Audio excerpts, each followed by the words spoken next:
আসসালামু আলাইকুম দর্শক, দেশ এবং দেশের বাইরে যে যেখান থেকে আমাদের এই ভিডিওটি দেখছেন সবাইকেই হাবিবুর রহমান মৎস্য প্রকল্পের পক্ষ থেকে শুভেচ্ছা এবং অভিনন্দন জানাচ্ছি। দর্শক, কথা বলছি আমি মোহাম্মদ মাহমুদ রাজীব এবং আমাদের মাছ চাষের যে প্রকল্প এটার স্থান হচ্ছে ফরিদপুর জেলার ভাঙ্গা থানায়। দর্শক, আমি এখন অবস্থান করছি বরিশাল জেলায়। বরিশাল জেলার আমার একজন মৎস্য চাষি ভাই, আমাদের মোহাম্মদ ইলিয়াস ভাই, উনি তিনবারের ইউনিয়ন চেয়ারম্যান এবং একজন মৎস্য চাষি। মাছ চাষের সাথে উনি দীর্ঘদিন আছেন। মাছের চাষে উনি আরও আধুনিকত্ব আনতে চাচ্ছেন এবং সফলভাবে মাছ চাষ করার জন্য আমার সাথে যোগাযোগ করেন এবং ওনার সাথে আমার কথা হয় এবং ওনার অনুরোধে আজকে আমি ওনার প্রকল্প ভিজিট করতে আসলাম।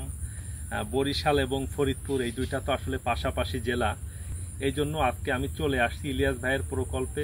ইলিয়াস ভাইয়ের বেশ বড় সড়ো আকারের দুইটা পুকুর আছে। আমার পিছনে একটা পুকুর দেখতে পাচ্ছেন, এটা মোটামুটি বেশ বড় সড়ো আকারের, প্রায় 3.5-4 একরের মতো হবে এবং গভীরতাও মোটামুটি আল্লাহর রহমতে বেশ ভালো আছে, প্রায় 10-12 ফিট গভীরতা আছে।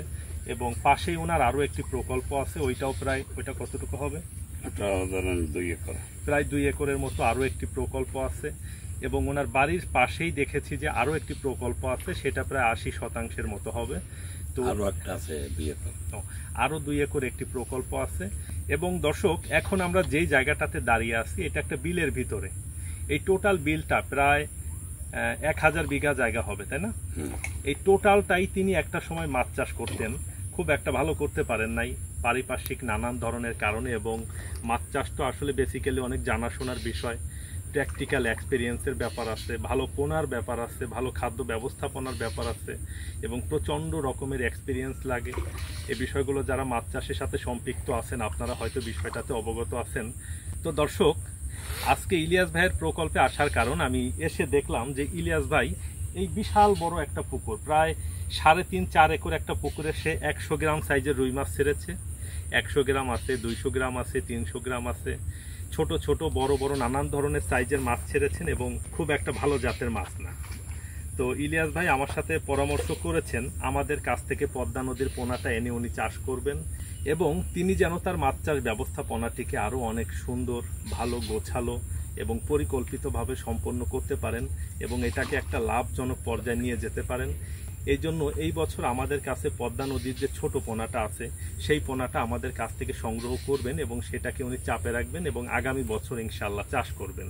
তো দর্শক, টোটাল ওনার প্রকল্প ঘুরে আমার যেটা মনে হয়েছে যে এইখানটাতে খুব ভালো কিছু করা সম্ভব। এইখানে ল্যান্ড ক্যাপাসিটি অত্যন্ত সস্তা, জমির দাম খুব একটা না এবং অনেক পুকুর আছে, চাষ করার মতো অনেক জায়গা জমিও আছে। ইলিয়াস ভাইয়ের অনেক জায়গা জমিও আছে, কিন্তু বেসিক্যালি বিষয়টা হচ্ছে মাছ চাষটা তো বুঝতে হবে, জানতে হবে। দেখুন, মাছ চাষ হচ্ছে এমন একটা কাজ যেটা আপনি প্রচণ্ড রকমের অভিজ্ঞতা ছাড়া ভালো করতে পারবেন না। দর্শক, দেশের বিভিন্ন প্রান্ত থেকে আপনারা প্রতিনিয়তই অনুরোধ করেন আপনাদের প্রকল্পগুলো ভিজিট করার জন্য, ওইভাবে আসলে সময় হয়ে ওঠে না। এবং ইলিয়াস ভাইয়ের বাসা এবং আমার বাসা তো আসলে পাশাপাশি, এই জন্যই বেসিক্যালি আমার আশা হয়েছে। তো দর্শক, সবাই ইলিয়াস ভাইয়ের জন্য দোয়া করবেন, উনি যেন ওনার মাছ চাষ ব্যবস্থাপনা আরও অনেক বেশি সম্প্রসারিত করতে পারেন। এবং এই বছর তিনি যেটা চাষে দিয়েছেন, এই বছর তার আমাদের কাছেও চাপের পোনা খুব বেশি পরিমাণে নাই এবং এখন আর তাকে দেওয়ার মতো পোনাও আমাদের কাছে নাই। তো এই জন্য আপাতত যেভাবে করেছে করুক, আগামীতে ইনশাল্লাহ আমাদের পোনা দিয়ে সুন্দরভাবে একদম পরিকল্পিত, সুন্দর, গোছিয়ে আমি চাষ ব্যবস্থাপনা যাতে সম্পূর্ণ করতে পারে সে ব্যবস্থা করে দেব ইনশাল্লাহ। তো দর্শক, আপনারা সবাই ইলিয়াস ভাইয়ের জন্য দোয়া করবেন, আল্লাহ পাক তাকে যেন নেক হায়াত এবং শারীরিক সুস্থতা দান করেন। তো ইলিয়াস ভাইকে বলবো যে সংক্ষেপে 2-1 কথা। আসসালামু আলাইকুম। আমি রাজীব ভাইয়ের ভিডিও দেখি এবং বাংলাদেশের বিভিন্ন মাছের উপরে ভিডিও থাকে, কিন্তু তার ভিডিওটা বিভিন্ন রকমের যাচাই বাছাই করে, যেহেতু আমি মানুষের রিজিক, হায়াত মাওয়াত দৌলত, রিজিক এর একটা ব্যবস্থা করতে হবে। তা আমি চাষিই একজন, কিন্তু আমি মাছ চাষটা খুব ইন্টারেস্ট ফিল করি এবং বাংলাদেশে মাছে ভাতে বাঙালি। তা আমি আসলে সুন্দরভাবে এবং আমাদের গ্রোথটা মাছের আমাদের অঞ্চলের খুব অভাব। আর নদীর গরুটা পাওয়াটা আসলেও ভাগ্যকর ব্যাপার। আমি যাই হোক, তার উপরে আমার বিশ্বাস আসছে, তার কথাবার্তা, তার ভিডিও দেখে।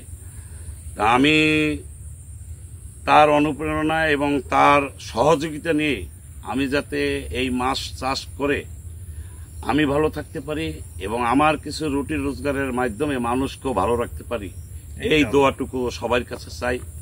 সবাই ভালো থাকবেন। সবাইকে আমার আসসালামু আলাইকুম শুভকামনা, দোয়া করবেন। ধন্যবাদ ইলিয়াস ভাইকে।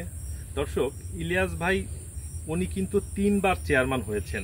এইবারও উনি রানিং চেয়ারম্যান এবং এর আগে উনি 2 বার চেয়ারম্যান হয়েছেন। উনি প্রচণ্ড রকমের সৎ মানুষ। উনি এই মাছ চাষ করেই উনি বেসিক্যালি জীবিকা নির্বাহ করেন। ওই চেয়ারম্যানই যে তিনি করেন ওইটা থেকে তিনি একটা পয়সাও আমার যেটা ধারণা যে গ্রহণ করেন না। উনি আমাকে প্রথম যেদিন ফোন কল করলেন, আমাকে ফোন কল করে বললেন যে রাজীব ভাই, আমি চেয়ারম্যান ঠিক আছে, কিন্তু আমি বাঁচতে চাই ভাই, সৎভাবে বাঁচতে চাই, আমি ব্যবসা করে খেতে চাই। এই মাছ চাষটা ভাই আমার নেশা না, এটা আমার পেশা, একটু যদি গাইডলাইন দিতেন। তো এই জন্যই বেসিক্যালি আমার এইখানটাতে আসা। উনি এত বড় মাপের একজন লোক এবং বাংলাদেশের ভিতরে আয়তনের দিক থেকে ওনার ইউনিয়নটি হচ্ছে 3 নাম্বার। কত বড় ইউনিয়নের উনি পরপর 3 বার চেয়ারম্যান, চিন্তা করে দেখেন, হ্যাট্রিক করেছেন উনি। তারপরেও উনি সৎভাবে বাঁচার জন্য উনি চেয়ারম্যানি থেকে কোনো কিছু গ্রহণ করবেন না, ওইটা জনসেবামূলক কাজ হিসাবে উনি করে থাকেন এবং উনি মাছ চাষ করতে চান, আরও বেশি বেশি মাছ চাষ করতে চান, অনেকগুলো জায়গাতে ওনার মাছ চাষ করার পরিকল্পনা। তো এই রকম চিন্তা ভাবনা নিয়ে যারা চলে, যারা থাকে, তাদের পাশে থাকাটা কিন্তু আমাদের দায়িত্ব এবং কর্তব্য বলে আমি মনে করি। এবং এই টাইপের লোককে যদি আসলে সাহায্য না করা যায়, তার সাথে না থাকা যায়, তাহলে আমার কেন যেন মনে হয় যে নিজের কাছেই নিজেকে একটু দোষী মনে হবে। এই বিষয়টি মাথায় রেখেই বেসিক্যালি আজকে আমার বরিশালে আসা। সবাই ইলিয়াস ভাইয়ের জন্য দোয়া করবেন, সেই সাথে আমার জন্য দোয়া করবেন। আমার তথ্য এবং পরামর্শে আপনারা যদি উপকৃত হয়ে থাকেন, এটাই আসলে আমার সফলতা। দর্শক, ভিডিওটা খুব বেশি দীর্ঘায়িত করব না। প্রচণ্ড রকমের মেঘ আকাশে দেখতে পাচ্ছি, হয়তোবা কিছুক্ষণের ভিতরে বৃষ্টি চলে আসবে। দর্শক, ওনার একটা প্রকল্প দেখেন কত বড়, একবার একটু চিন্তা করেন তো, দেখেন তো এই প্রকল্পটা কত বড়। এইটা প্রায় 4 একরের মতো হবে না ইলিয়াস ভাই? এটা 4 একরের বেশি, শুধু পানিটাই আছে। এটা 12 ফিট গভীরতা আছে, 10 থেকে 12 ফিট গভীরতা, এবং এটার 4 একর জায়গাতে পানি আছে। অথচ দেখুন যে একটু বোঝার অভাবে, একটু মাছ চাষে যে প্র্যাকটিক্যাল এক্সপিরিয়েন্স, এইটার একটু অভাবের কারণে উনি কিন্তু ঠিকঠাক মাছ চাষটা দিতে পারেন নাই। এই জায়গাটাতে ঠিকঠাক মতো মাছ চাষ দিলে কিন্তু অনেক ভালো কিছু করা সম্ভব। এই বিষয়গুলো মাথায় রেখেই উনি আমার সাথে যোগাযোগ করেন এবং আজকে আমার এইখানটাতে আসা। দেখুন দর্শক, ভিডিওতে দেখতে পাচ্ছেন কি মিরর কাপ।